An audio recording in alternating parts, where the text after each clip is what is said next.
O que está escrito em verde, ser a empresa que mais cresce no segmento, é o que a gente chama de objetivo. Como que eu escrevo bons objetivos, tá? E esse objetivo, ele está no nível que a gente fala que é o nível organizacional. Mas só para vocês já entenderem, a gente trabalha geralmente com 3 níveis, tá? O nível organizacional, que são os objetivos estratégicos da empresa. Esses a gente constrói eles uma vez por ano, tá? Claro que o que eu quero que vocês entendam é assim. Acho que alguém falou até, né, que a minha empresa, o diretor, ele está muito focado lá nos OKR, na forma como foi criado no Google, né, no framework de como que a Google segue e tal. O que eu quero que vocês entendam?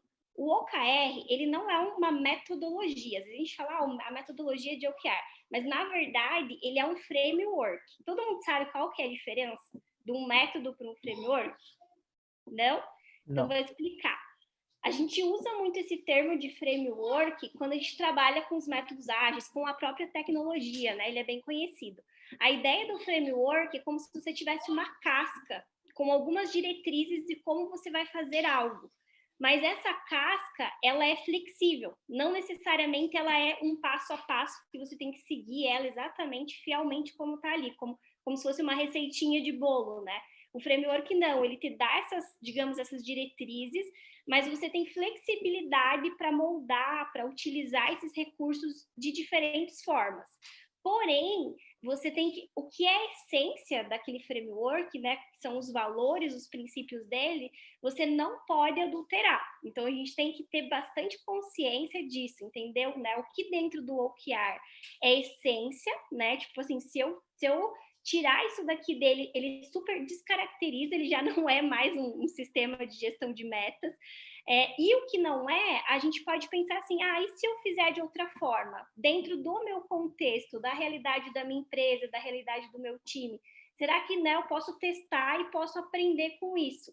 Então, eu quero que vocês pensem nisso também, principalmente em relação ao que eu falei de cadência. Por exemplo, eu falei que para nível estratégico, você cria os objetivos estratégicos uma vez por ano.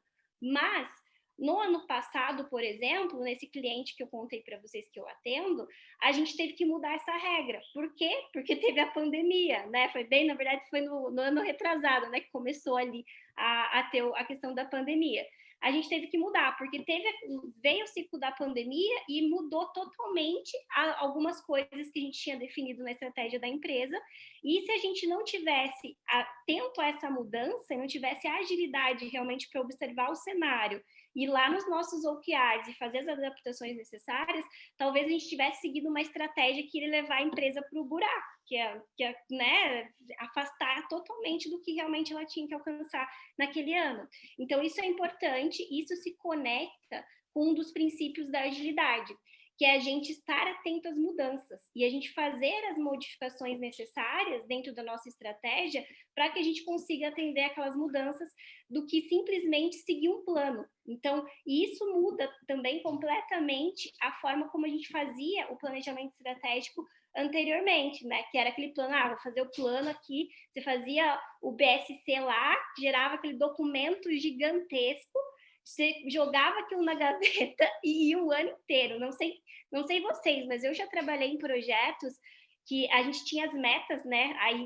E a participação nos lucros, né? O tal do PPR lá vinculado àquelas metas. E era assim, a gente começava, eu falava assim, cara, mas esse projeto, ele, tipo assim, foi cancelado, o cliente já nem queria mais aquilo. E o gestor falava assim, não, Carla, mas continue trabalhando porque está na nossa meta, a gente tem que entregar isso daqui, não vai resolver nada, essa documentação que você vai entregar aí, tipo, não vai levar a lugar nenhum. Mas, como a gente tinha definido no planejamento estratégico, estava atrelado às metas da área, você tinha que entregar, senão você era penalizado. E isso, o que acontecia dentro da organização? Desperdício de tempo, desmotivação do colaborador de trabalhar numa coisa que ele sabia que não ia levar a lugar nenhum, né? Metas totalmente sem sentido.